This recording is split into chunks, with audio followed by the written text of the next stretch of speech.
하나님 감사합니다.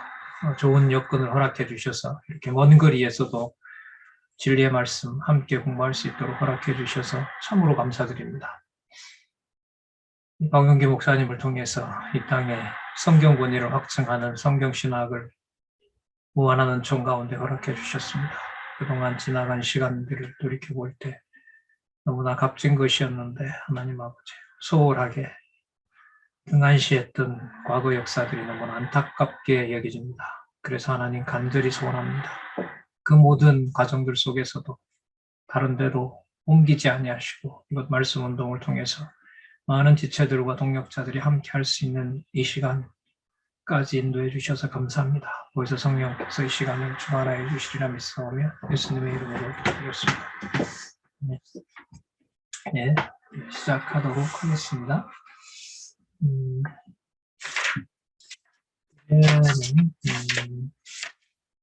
6986입니다.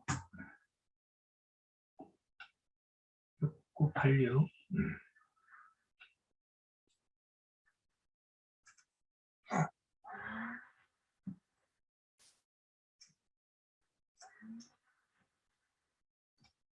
직무 수행에 의한 성취부터 준비는 28장까지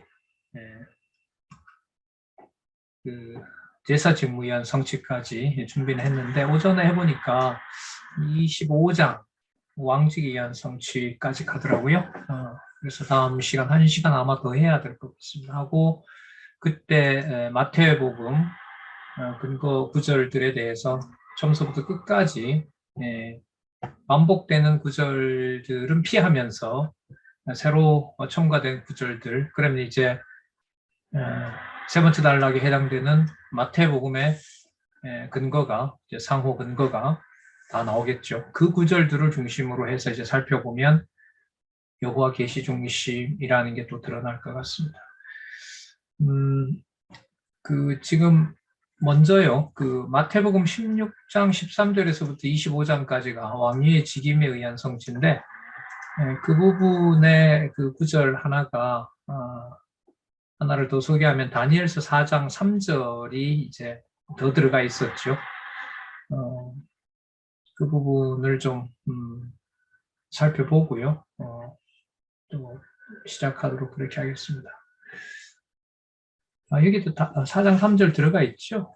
예, 죄송합니다. 22장부터 25장까지 직무 수행에 의한 성취에도 들어가 있습니다.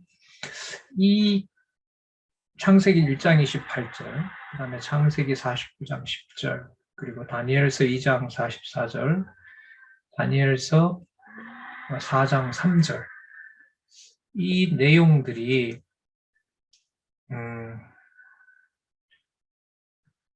왕위의 직위 행사 다음에 직무 수행에서 굉장히 중요한 전제가 됩니다.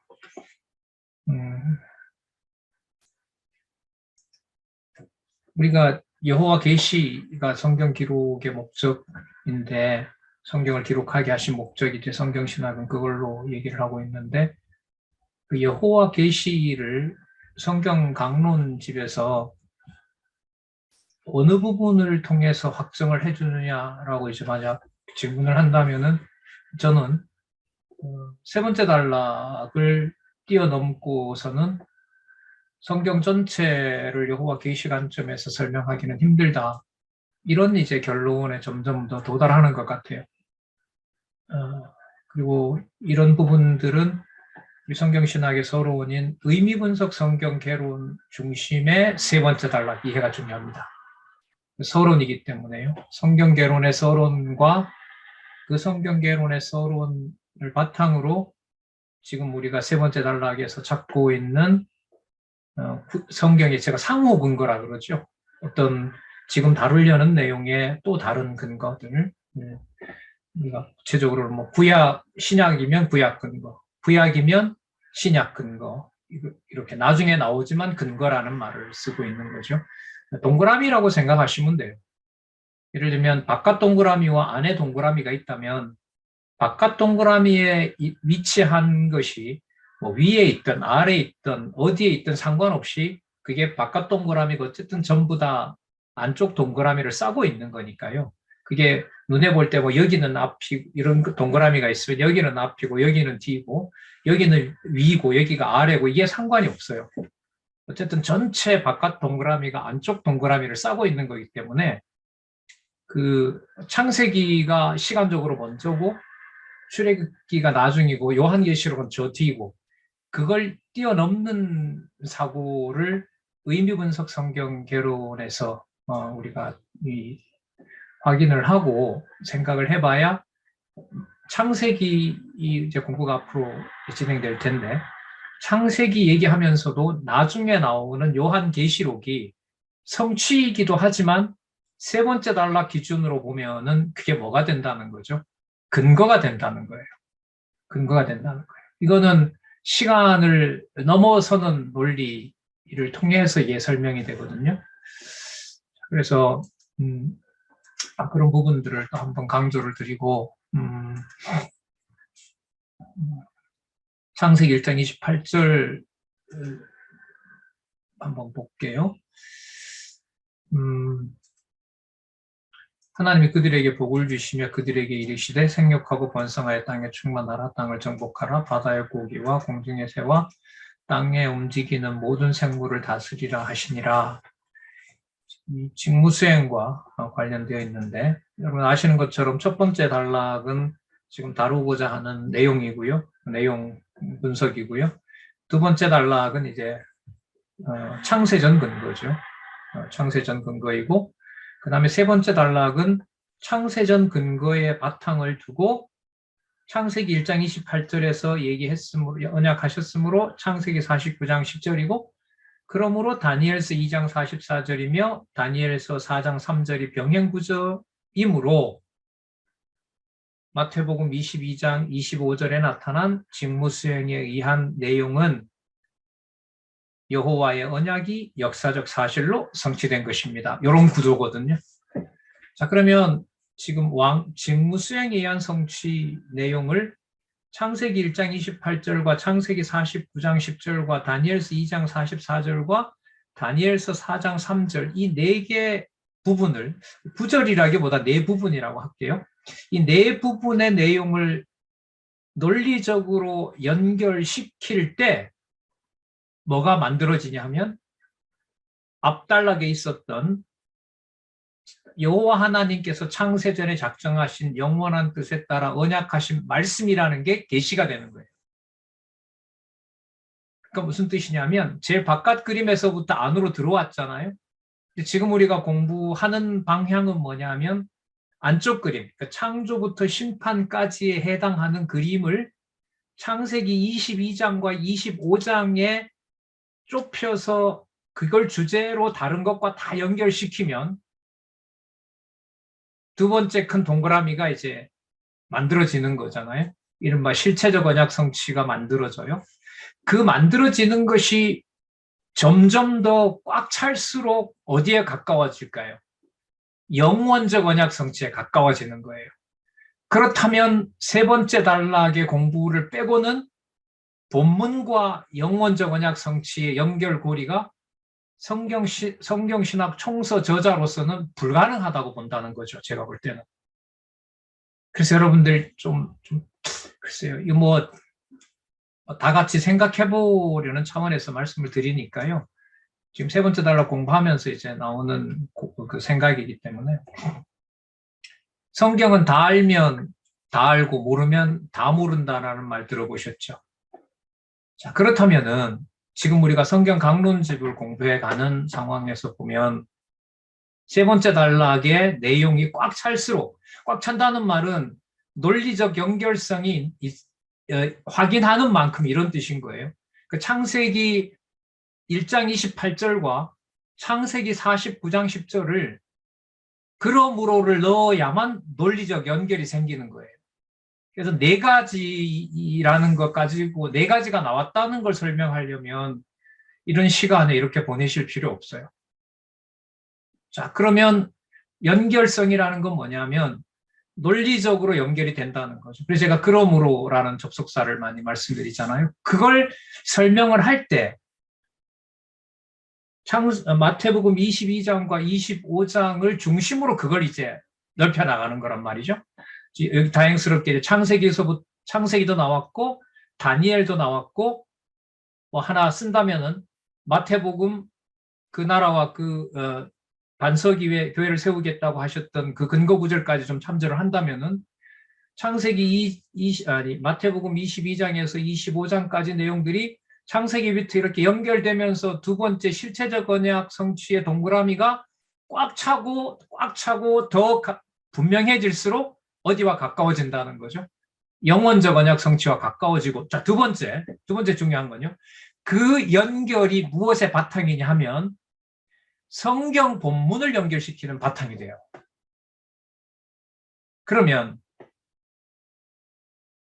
성경은 알면 다 알고 모르면 다 모른다라는 말을 성경 신학 총서를 공부하는 방법론과 연관을 지으면 성경 강론집은 알면 다 알고 모르면 다 모른다라는 말이 성립한다는 거죠. 거기에 이제 설명은 좀 필요하겠지만은, 왜냐면 우리는 성경을 여호와 계시로 보는 어떤 다른 것들이 안 나왔다고 보고, 뭐 제 정보력으로도 찾아봤을 때 아직 나오지 않았단 말이에요. 이런 주석은 없었으니까요. 그래서 성경 권위로 말씀을 드리면, 물론 주체는 성령께서죠. 알게 하시면 다 알게 하고, 모르게 하면 다 모르게 한다는 거죠. 그래서 우리가 제일 말이 안 되는 게 창세기는 아는데 로마서는 좀 안 된다. 그럼 제가 똑같이 말해볼게요. 두 번째 단락은 이해가 되는데 세 번째 단락이 이해가 안 된다는 말이 될까요? 안 될까요? 안 되는 거예요. 그건 다 모르는 거예요. 지금 올해부터 어쨌든 입학생이 생겨서 이제 박사과정, 석박사 통합과정 학생들이 이제 수업을 하게 되거든요. 다음 주부터 아마 수업이 시작될 겁니다. 그분들이 성경신학에 대한 조예가 어느 정도 있다면 첫 번째 과제는 세 번째 단락에 있는 이 내용들을 자신 있게 확인하고 그걸 확인하자는 게 아마 주요 세미나 자리일 것 같아요. 뭐 여러분들도 하시다가 여기는 올인해서 뭔가라도 정리하고 써야 되겠다라고 생각이 드신다면은 다음 후배들도 그렇고요. 이 강의 이제 녹화가 되니까 성경 신학 공부 방법론 가운데 어떻게 보면 저는 제 생각에는 아마 거의 마지막인 것 같아요. 거의 뭐 다른 방법 남겨놨던 부분이기 때문에. 자, 그래서 본문을 읽으려면 세 번째 단락에 대한 연결고리가 분명해야 되고 그 연결고리를 통해서 세 번째 단락의 내용 확인은 예를 들면 1권부터 18권까지 확인한 내용은 결국 두 번째 단락에 있는 뭐하고 관계된다? 여호와 하나님께서 창세전에 작정하신 영원한 뜻에 따라 언약하신 말씀에 바탕을 둔다고 하는 창세전 영원한 하나님의 뜻과 두 번째 동그라미가 어떻게 된다? 연결된다. 그러니까 굉장히 중요한 사다리가 되는 거죠. 그 내용의 구조가 저는 이제 뭐 사도행전도 연관이 될 뿐만 아니라 여러분들과 제가 지금 이 땅에 있는 동안 하나님의 교회를, 그리스도가 머리이신 교회를 어떻게 내 중심이 아니라 하나님 존재 증명, 하나님의 능력의 영광, 실체로 보느냐라는 것하고 직접 연결이 되는 겁니다.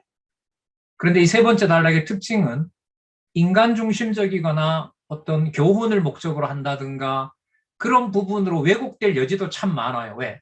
몇 장 몇 절 하나가 있기 때문에. 그런데 아까 말씀드린 것처럼 그 몇 장 몇 절의 인용은 무엇을 전제한다 그랬죠? 성경신학 총서 서론인 의미 분석 중심의 권, 편, 장, 절 정도까지만 와도 세 번째 단락 이해하는 데는 제가 볼 땐 큰 어려움이 없어요. 예를 들면 마태복음의 내용이 크게 네 가지잖아요. 구약 언약 성취, 왕위의 직임 성취, 선지직 성취, 왕위의 직임 성취, 그 다음에 제사 직임 성취. 그 네 가지 정도를 가지고 이 본문을 파악해도 크게 오류는 없습니다. 하지만 그게 1권부터 18권까지 그 내용이 그렇게 따라간다면 어마어마한 내용들이 따라오는 거죠. 자, 그러면 여러분 창세기 1장 28절의 내용이 그 3대 언약이고요. 그 제일 마지막 부분에 보면 모든 생물을 다스리라고 하는 그 명령이 나오는데 그 명령이 하나님의 언약이 되는 부분은요. 자, 뭘 전제로 해야 되냐면 지나가긴 했습니다. 마태복음 16장 13절부터 25장까지의 전체 해당되는 근거가 이미 확보가 됐습니다. 거기에서 우리가 뭘 다뤘냐 하면 창세기 49장 10, 창세기 1장 28절, 창세기 49장 10절, 다니엘서 2장 43절, 2장 44절, 다니엘서 4장 3절 이 내용에서 왕위의 직임에 의한 성취가 땅에서 성취되는 것이 아니라 어디에서 성취되는 것이다? 하늘에 있는, 그걸 우리가 실체적 언약이라고 그러죠. 하늘에 있는 내용들을 말하는 것이다 라는 것을 우리가 마태복음 16장 13절 시작할 때 살펴봤습니다. 그게 여기 이제 또 반복이 되는 겁니다. 그러면 여기에 모든 생물을 다스리라고 하는 것이 명령문이지만 이 마태복음 16장 13절에서부터 25장까지가 왕위의 직임이기 때문에 창세기 1장 28절의 주어는 누가 되는 거죠? 이 본문과 연관시키면 예수께서예요. 예수께서가 됩니다. 이걸 설명하실 수 있어야 돼요. 자, 그 다음에 왕위의 직임이므로 자, 마태복음 16장 13절에서부터 해왔던 걸 이제 전제로 하고요. 직위 행사까지 이제 계속 뒷받침되어 있는 사실을 바탕으로 해서 보면 왕위의 직임을 예수께서 수행하시고 보여주셨으므로 바로 창세기 1장 28절에 모든 생물을 다스리라고 하는 것은 왕의 직임을 보여주시는 것으로서 명령문이지만 그게 뭐가 된다? 언약이 된다는 겁니다. 그러니까 명령문이 나와야만 되는 이유가 있다. 왜 그러냐? 예수가 그리스도이심을 뭐에 의해서? 왕위의 직임에 의해서 뭐 하는 거니까? 성취하는 거니까. 그 성취의 증거를 문법적으로 확인해 본다면 그게 뭐로 드러나 있다? 명령문으로 드러나 있다.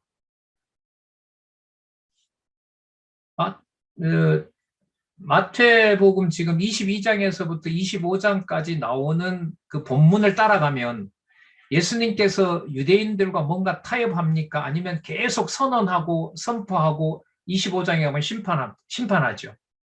계속되는 그 흐름이 바로 뭐냐면 뭐 내가 왕인데 너 믿을래 믿지 말래 이게 아니에요. 일방적으로 뭐 하시는 거죠? 선언하고 선포하고 집행하시는 거죠. 그러면 뭐가 맞아요? 왕의 직무를 뭐 한다는 거예요? 행사하신다는 거예요. 그럼 그 행사의 근거가 뭐냐 하면 하나님께서 아담과 하와를 지으시고 그들에게 3대 언약을 뭐 하셨다? 명령하셨다는 것하고 동일한 방식이 그리스도께서 왕위의 직무를 행사할 때 드러나는 겁니다. 여기서 고민 하나 하고 넘어갈까요? 신앙과 관련된 선배가 명령했어요. 그거 그 사람 명령이에요? 하나님 명령이에요? 이게 고민이 생기는 거예요.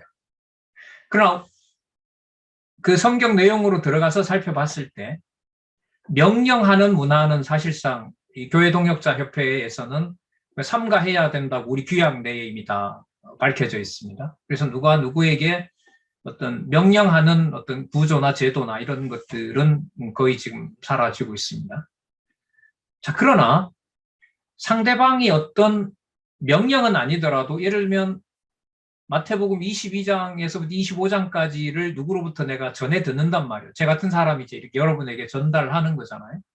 그럼 이 전달이 하나님의 하시는 일로 보면 명령을 배제할까요? 명령을 포함할까요?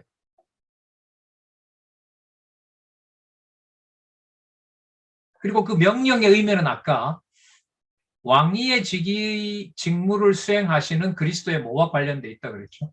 왕권과 관련이 된단 말이죠. 그러니까 이렇게 생각하셔도 돼요. 어떤 걸 안 할 수밖에 없는 상황이 됐어요. 괴롭건 뭐 흔쾌히 하건 상관없이 좋은 일만 뭐 다 흔쾌히 하는 게 아니잖아요. 억지로 하고 싶지 않는데도 하는 일이 얼마나 많은데. 교회 일도 마찬가지고요. 그런데 그 모든 일들 속에 그리스도의 왕권을 염두에 둔다면, 왕위의 직무 행사를 둔다면 하기 싫은 일들이 억지로 일어나는 일의 양상이 있다 하더라도 그게 누구의 직무 행사와 관련이 된다? 그리스도의 직무 행사와 관련된 일이라는 겁니다. 그렇기 때문에 누가 누구에게 뭘 할 수 없어요? 명령문을 내릴 수가 없는 거예요. 근데 이미 그 속에는 그러나 그리스도께서 3대 언약을, 3대 언약의 주어를 본성까지 간다면 그리스도로 넣을 수가 있겠죠. 다윗이 본인보다 먼저 있었다 그랬으니까. 창세기 1장 28절을 왕위의 직무 행사에 근거로 넣는다는 말은 일찍이 여호와께서 그렇게 하셨고 지금 마태복음의 주어는 누가 그렇게 하신다는 거예요? 예수께서 그렇게 하신다는 거죠. 그러면 예수께서 말씀하시는 왕위의 통치의 명령의 말씀들은 그 말씀이 창세기 1장 28절처럼 누가 그걸 집행하신다는 왕권을 보여주는 거죠. 여호와 하나님께서 보여주신다는 겁니다. 그런데 그 명령의 방식이 꼭 명령의 방식이 아니라 우리가 흔히 말하는 권면이라든지 이렇게 뭔가 정보를 전달한다라든지 그리고 누구로부터 어떤 따뜻한 어떤 배려의 말을 듣는다든지 아니면은 성도 간에 생기는 어떤 상처가 주고 가는 말이 오고 간다든지 그 말의 양식들은 상당히 다양합니다. 그러나 그리스도의 왕위가 행사된다는 면에서 보면 어떤 방식으로 오든지 간에 불편하건 기쁘건 상관없이 그것은 그리스도의 교회에 대해서 그리스도가 무엇을 행사하는 거죠? 당신의 왕권을 행사하는 자리입니다. 그래서 이 사람은 편하게 들을 수 있는 사람이고 이 사람은 만나면 부담된다라는 말은 왕위의 직무 행사와는 맞아요, 안 맞아요? 맞지 않습니다. 맞지 않아요. 이 말씀을 왜 드리냐면 이런 연결고리를 이 세 번째 단락에서 창세전 하나님의 그 언약하신 내용이라는 걸 근거로 그리스도가 그렇게 하시고 그리스도가 지금 교회에 직접 명령할까요, 안 할까요? 직접이라는 말에 생각이 좀 이렇게 해봐야겠죠. 그리스도가 교회를 누구를 통해서 그 교회를 지배하죠? 성령의 교통하게 하심이잖아요. 그럼 성령의 교통하게 하심은 뭘로 이루어지는 거죠? 말씀과 그 말씀을 함께 공부하는 교회 지체들의 관계를 통해서 이루어 가신단 말이죠. 그러면 그게 어떤 방식의 말이 또 어떤 표현이 드러난다 하더라도 그 모든 것들은 뭐와 연결되어 있어요? 창세전 확정하신 것을 성령께서 뭐 하는 겁니까? 운동력으로 몰아가시는 거거든요. 그럼 이 몰아간다라는 성격이 성경에는 뭘로 드러나 있다는 거예요? 다스리라고 하는 무엇으로? 명령문의 방식으로 드러난다는 겁니다. 그러니까 이 명령의 의미가 직무를 행사하기 위해서 창세기 1장 28절에 하나님께서 지어놓은 아담과 하와에게 명령한다라고 하는 것은 하나님의 교회의 머리 되신 그리스도께서 직접 뭐 한다는 거죠? 전부 다 통치하신다는 거죠. 그러니까 어떤 명령을 우리가 각자 받았는지는 자신도 하나님께서 깨닫게 하셔야 알 수 있는 겁니다. 그런데 이 일의 중요함은 어디에 있는 거냐? 잠시 먼저 가서 보면 다니엘서 2장 44절을 한번 볼게요. 다니엘서 2장 44절. 이 왕의 때에 하늘에 하나님이 한 나라를 세우리니 여기 보세요. 나라를 누가 세운다 그러죠? 하늘에 하나님이 세우신다고 얘기를 하죠. 자, 그리고 그 나라의 성격에 대해서 얘기하고 국권도 다른 백성에게 돌아가지 않는다고 말하고 그리고 이 모든 나라를 쳐서 도리어 멸하고 영원히 설 것이라고 얘기합니다. 자, 이 모든 나라까지 친다고 얘기합니다. 거기에 대해서 다니엘서 4장 3절은 참으로 크도다 그의 이적이요. 그의 이적은 하나님의 이적인 겁니다. 그리고 참으로 능하도다 그 놀라운 일이요. 그의 나라는 영원한 나라요. 그의 통치는 대대에 이르리로다. 자, 영원한 나라에 대대에 이르는 통치가 뭐와 연관이 된다는 겁니까? 창세기 1장 28절과 연관된다는 겁니다. 자, 창세기 49장 10절 설명해 볼게요. 홀이 유다를 떠나지 아니하며 치리자의 지팡이가 그 발 사이에서 떠나지 아니하기를 실로는 메시아를 얘기를 하고요. 오시기까지 미치리니 그에게 모든 백성이 복종하리라. 자, 그러면 창세기 1장 28절에 모든 생물을 다스리라고 하는 것을 창세기 49장 10절과 연관 지으면 누가 하시겠다는 내용이 더 구체화되죠. 하나님이 하신다라는 내용이 더 분명히 드러나게 되죠. 그에게 모든 백성이 복종하리라고 하는 약속의 말씀으로 확정된다는 말이죠. 뭐 유다를 굳이 설명하지 않는다 하더라도 그럼 이 유다에게 홀이 떠나지 않는다는 이 통치 언약은 12지파 가운데 그 유다를 선택했잖아요. 그 유다 왕가를 통해서 통치 언약을 이루신다라고 하는 것이, 자, 다니엘서는 이럴 때 배경 지식이 좀 필요하죠. 다니엘서는 세상 나라를 멸하고 성민 나라를 세우는 거란 말이죠. 그럼 아까 창세기 49장 10절에 모든 백성들이 뭐 한다? 복종하게 된다 그러잖아요. 그럼 모든 백성이 복종하게 된다는 게 다윗과 솔로몬이 세웠던 나라, 다윗을 통해서 통일 제국을 만들었던 그 나라가 영원하다라는 겁니까? 아니면 하늘에 있는 나라가 영원하다라는 겁니까? 하늘에 있는 나라가 영원하다라는 겁니다.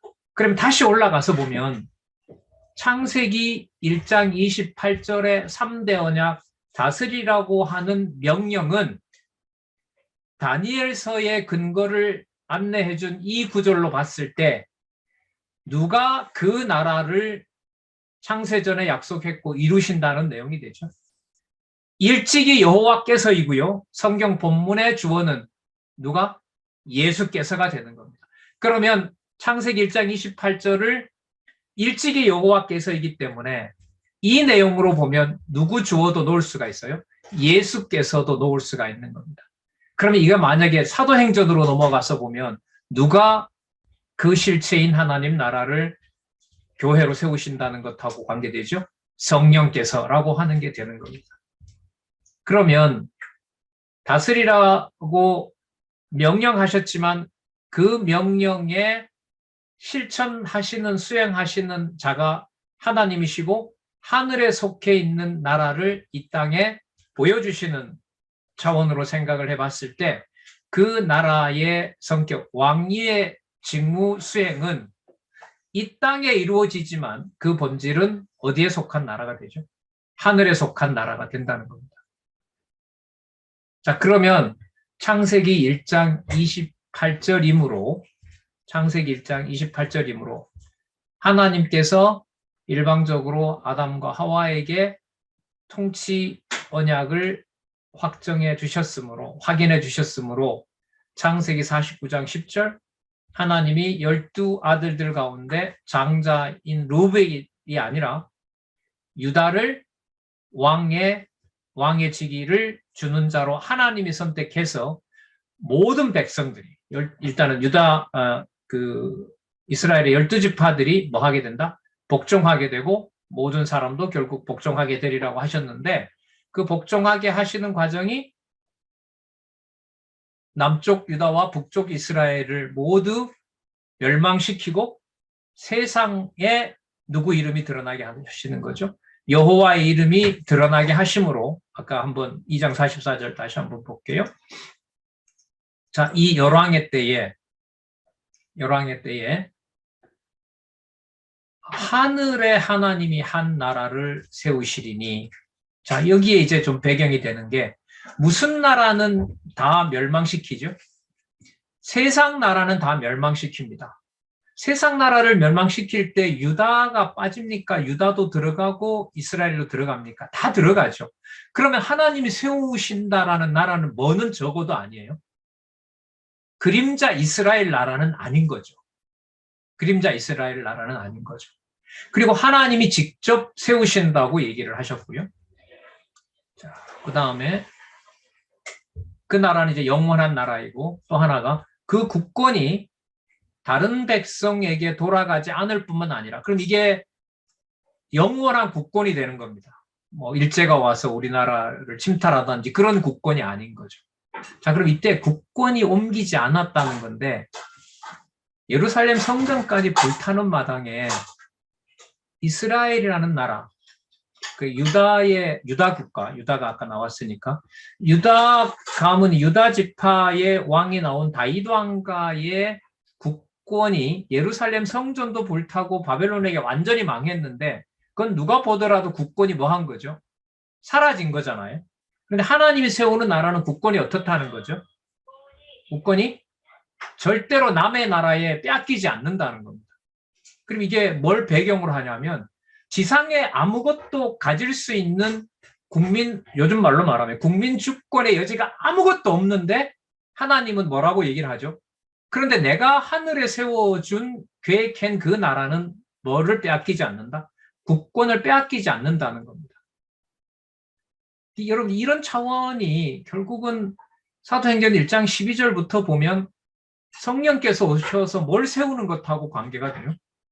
교회를 세우는 것하고 관계죠. 그럼 이때 교회는 혈육 관계나 이런 걸 이미 다 끝을 냈기 때문에 예수님 오시기 전에 이미 그 성전 파괴를 통해서 거기에 얽매이는 걸까요? 그걸 초월하는 걸까요?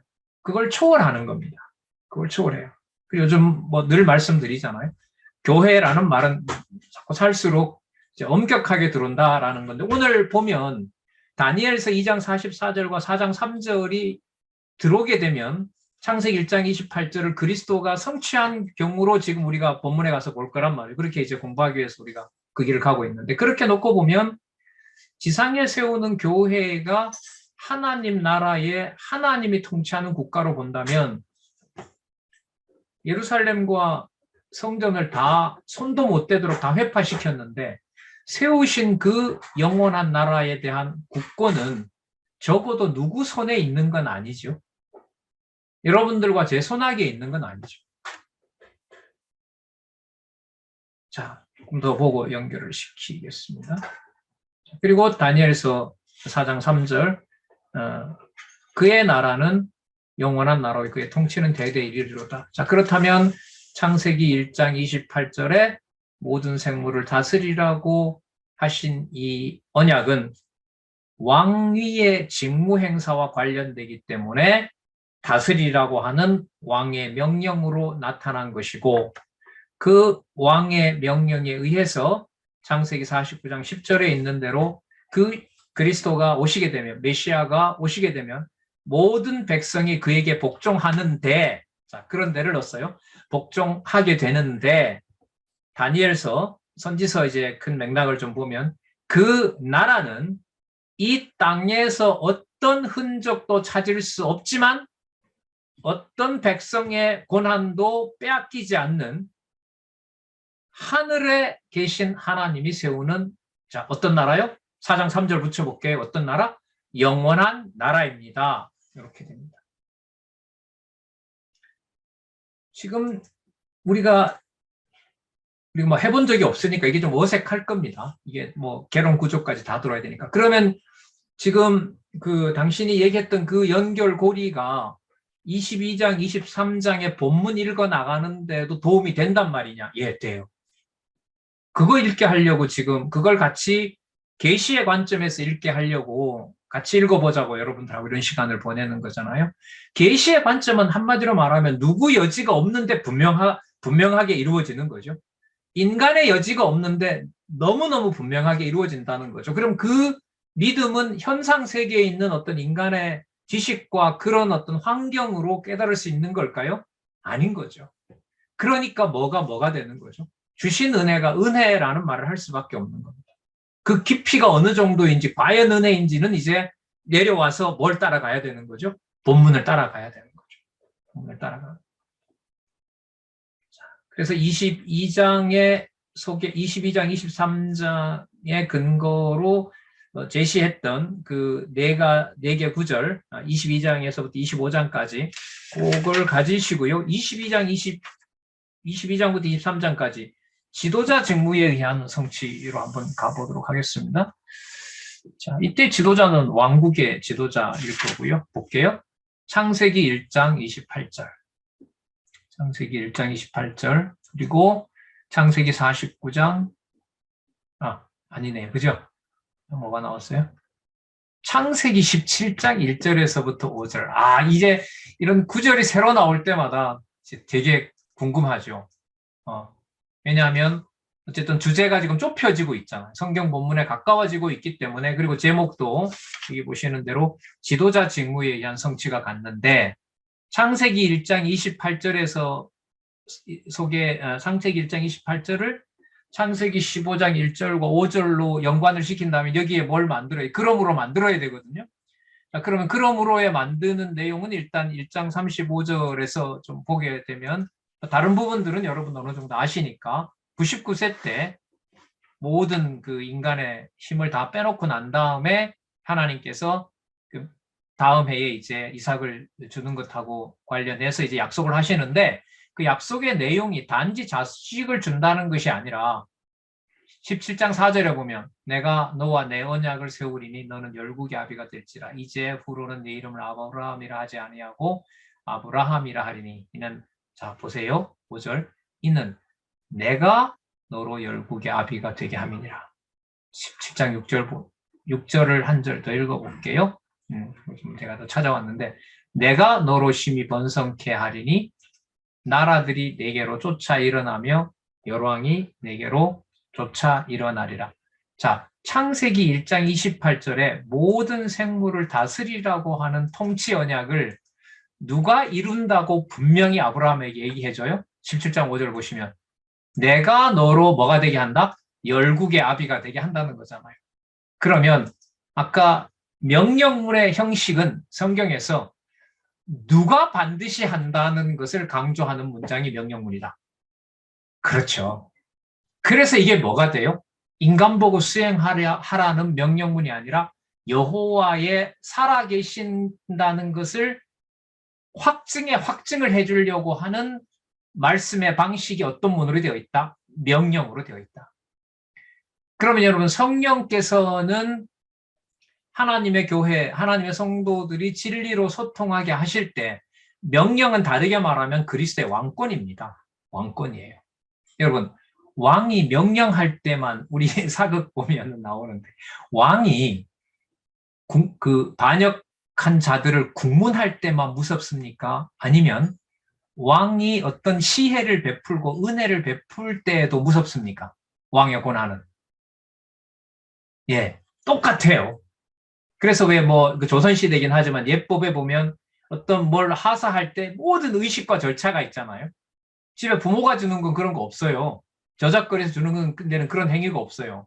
근데 임금이 술 한잔 따르는 데는 뭐가 있어요? 뭐라고 대답해야 되는지 그 어떤 형식과 절차가 예가 다 있단 말이죠. 무슨 뜻이냐면 성령께서 하나님의 나라를, 교회를 설립하고 이제 양육하고 어쨌든 교회를 설립하시는 그 모든 과정에서 그리스도가 말씀하시는 그 왕권을 행사하실 때 창세기 1장 28절에 명령한 것을 하나님이 이룬다라는 걸 우리가 지금 17장 5절에서 본 것처럼 성령께서 교회를 세우시는 내용에는 하나님의 명령권이 약화되는 걸까요? 아니면 더 분명하게 실체를 보여주는 걸까요? 후자인 겁니다. 그러니까 어디까지는 목사님이 얘기한 거고 어디까지는 장로님이 얘기한 거고 요 부분은 내가 해야 된다. 이러한 얘기는 성령을 뺄 때 가능한 거고, 그리스도가, 하나님 우편에 계신 그리스도가 교회를 진리의 말씀으로 통치한다고 했을 때는 어떤 구역을 나누어서 이건 좋은 말이고 이건 뭐 부담되는 얘기고, 이분은 소통이 잘 되고 이분은 소통이 안 되고, 그거 전부 누구 주어 얘기예요? 인간 주어인 거거든요. 자, 그러면 이 지금 왕권과 관련해서 우리가 다음에 이제 사도행전 가면 좀 잊어버리지 않을 수도 있어요. 왜냐하면 우리가 강론하는 건 아니니까. 나중에 이제 마태복음에 나타난 그 근거 구절들을 한번 이렇게 모아보고, 마가복음도 모아보고, 그 누가복음 모아보고, 요한복음 딱 모아보면 마태, 마가, 누가, 요한에 나타난 예수에 의한 성취, 큰 덩치가 크게 움직이는 거죠. 성령에 의한 성취와 어떻게 연관이 되고, 선지서와 시과서와 역사서 어떻게 이 5개 5편으로 되어 있거든요. 편이 5개잖아요. 그 5편이 성으로 이렇게, 마치 우리 여기 수학 전문가 선생님 계시지만 이 오각형을 이렇게 그려놓고 상호 이렇게 연관되는 방식으로 그 5개 덩어리가 순서가 아니에요. 그게 같이 돌아가게 돼요. 그러면 뭐가 꽉꽉 차는 거죠? 실체적 언약 성취가 편 단위로 꽉꽉 차는 겁니다. 자, 먼저 그렇게 이제 확장된다고 말씀을 드리고, 지금 여기에서 창세기 17장 5절에 주어가 누구다? 여호와께서 그렇게 하신다는 사실을 살펴봤습니다. 자, 아까는 나오지 않았는데 이게 들어감으로 해서 창세기 49장에 유다 지파를 선택하고 유다의 지파에 선택된 왕에게 모든 백성이 복종하리라고 하는 이 언약의 말씀은 이미 아브라함에게 약속한 내용입니까? 새로 나오는 겁니까? 약속한 거죠. 잘 아시는 대로 아브라함이 어디에 아비가 된다 그러죠? 열국의 아비가 된다고 했으니까. 그럼 여러분 이 내용이 좀 사이드일 수 있는, 아니에요. 이 본문이 나왔기 때문에 이해할 수 있어요. 지금 이게 내년에 이삭이 태어난다는 거잖아요. 그럼 이거 무슨 언약과 관계되는 것처럼 보입니까? 자손 언약이죠. 근데 이 본문 따라가면 자손 언약이면 안 돼요. 왜? 지금 이 본문이 지금 주제가 뭐기 때문에 왕의 직무 수행이에요. 그러니까 여기서 창세기 17장 1절에서 5절을 이삭에게 자손 언약을 이루는 거다 이러면은 완전히 이럴 때는 틀려버려요. 너무 큰 걸 놓치게 돼요.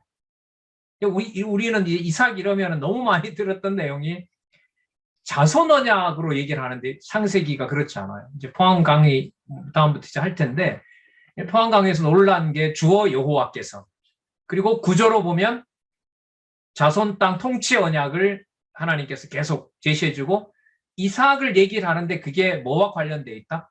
통치 언약과 연관되어 있다라는 구조를 이번에 지난번에 다시 한번 확인했거든요. 자, 그러면 여기서 이제 정리가 더 분명하게 돼요. 창세기 1장 28절에 여호와께서 다스리라고 당신이 그 언약을 확증하고 또 확증해 주셨으므로 창세기 17장 1절에서부터 5절을 보면, 특히 17장 5절에 보면 내가 뭐 한다? 그 나라를 세운다고 여호와께서 하셨기 때문에 창세기 49장 10절에 유다 지파의 왕이 분명히 나올 것이며 모든 백성들이 뭐 하게 될 것이다? 복종하게 될 것이라는 구절이 여기에 있습니다라고 저자가 여러분들과 저에게 소개를 한 겁니다. 그리고 그 내용은 창세전 여호와 하나님께서 언약하신 말씀에 꼭 바탕을 둡니다. 바탕을 확인하시려면 창세기 1장에서부터 창세기 49장 10절에 나타난 통치 언약과 관련된 이 내용으로 보면 지도자 직무와 관련된 부분을 공부하시면 됩니다라는 그 세 가지 구절을 통해서 지도자 직무에 대해서 큰 도로를 뚫어 놓은 거예요. 그리고 그 주변에 그 말씀 주위에 지도자 직무와 관련된 부분들은 들어가서 찾으시면 됩니다. 이렇게. 그래서 제가 그때 공부할 때 그와 관련된 구절을 적어도 글쎄 3개까지 갈 필요 없어요. 여기에 맥심 하나 더 찾아놓고 도움이 좀 되고요. 많이 돼요. 다른 구절 하나 정도, 2개 정도, 한 3개 정도만 찾아놓으면, 그럼 보세요. 이 내용으로 보더라도 3개인데 각각을 3개를 찾으면 뭐가 돼요? 9개가 돼요.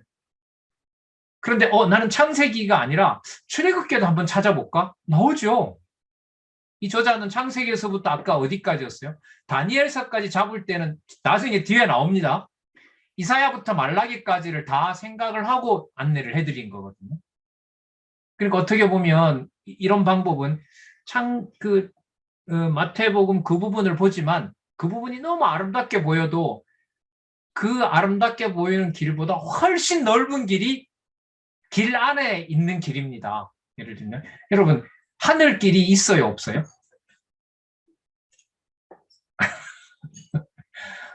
아니 뭐 다 자기 국경이 있긴 하지만 비행기가 가는 게 뭐죠? 길이잖아요. 땅의 길은 자동차가 가는 대로 길이 됩니까? 아니잖아요. 자동차는 있는 도로를 달리는 거죠. 그러나 비행기는 자기가 가는 데가 뭐예요? 길인 거죠. 왜? 하나님이 닦아놓은 그 길이, 그 도로의 폭이 뭐 하니까? 무궁무진하니까. 그러면 자동차로 몰고 가는 것이 만약에 마태복음 22장, 23장 내용이라면 이 저자의 의도는 이게 왜 실체적 언약이 확장되어야 영원적 언약 성취로 가는 이 안내를 해주려는 거기 때문에 그래서 지도자 직무위원 성취 22장에서부터 23장까지가 아주 잘 닦인 하이웨이라면 고속도로라면은요, 예? 무제한 그 독일의 아우토반처럼 무제한 고속도로라면 이걸 통해서 닦아놓고 이미 설명한 내용으로 보면 두 번째 단락으로 보면 뭐예요? 하늘길이라고 할 수가 있겠죠. 예? 그러니까 그 넓은 길을 빼놓고 우리나라에 있는 도로가 가장 좋고 가장 넓다 이러는 것은 비행기 조종사가 볼 때 뭐예요? 유치한 게 되는 거죠. 예. 그래서 구절에 매이게 되면 오히려 자기 도취에 빠지게 되고 자기 중심으로 가게 되고 적용하려고 찾다 보면 이제 그 구도가 어그러지는 거죠. 자, 그러면 우리는 창세기 1장 28절에서 그러므로를 잡고 창세기 49장 창세기 17장 1절에서부터 5절에 하나님이 그렇게 하셨다는 거 확인하고 자, 그리고 창세기 49장 10절에 모든 백성이 복종하리라고 하는 내용을 살펴봤습니다. 자, 그러면 이렇게 한번 질문해 볼까요? 아까 소개했던 다니엘서 2장 44절과 다니엘서 3장 3절은 지금 소개한 구절과 연관을 시켜야 될까요? 연관을 시키지 말아야 될까요? 연관을 시켜야 되죠. 연관을 시켜야 되는 가장 중요한 부분을 하나 찾는다면 유다에게 모든 백성이 복종하게 되리라는 것의 주어가 누가 된다 그랬습니까? 하나님이 된다고 했죠. 그러니까 하나님이 되는데 진짜 하나님이 된다라는 걸 아까 다니엘서 2장 뭐였죠? 44절에서 보여줬죠. 그리고 그 나라가 어떤 나라예요? 영원한 나라라고 밝혀준 겁니다. 영원한 나라로 밝혀준 겁니다. 자, 그렇다면은 창세기 49장 10절은 지도자 직무에 의한 성취, 좀 넓게 보면 왕위의 직임에 의한 성취 맥락에 있는 창세기 49장 10절은 육적인 유다 왕국의 영원함을 말하는 것이 아니라 어디에 있는 나라를 확인해 주는 내용이 된다. 하늘에 있는 영원한 하나님 나라를 확인해 주는 게 됩니다. 그렇게 잡으면 본문에 혹여 안 나와도 되지만 혹여 뭐 유다 왕국이 나오고 예를 들면 다윗 왕조가 나온다고 했을 때 그게 단지 그림자에 해당하는 그 개념이 아니라 다니엘서 내용을 가지고 내용을 넓은 범위 속에서 안의 내용을 보면 그리스도가 지도자 직무를 주로 책망하시죠. 그러니까 버릴 자는 책망하고 깨닫게 할 자는 풀어주는 내용이 바로 이 지도자 직무에 들어가 있거든요. 그럼 그 얘기를 하실 때 그리스도는 몇 장 몇 절이라고 얘기를 하지는 않았지만 성경 강론의 안내를 따르면 그리스도가 하시는 모든 말씀 속에는 창세기 1장 28절과 나온 구절을 쓰면 창세기 49장 10절과 다니엘서 2장 40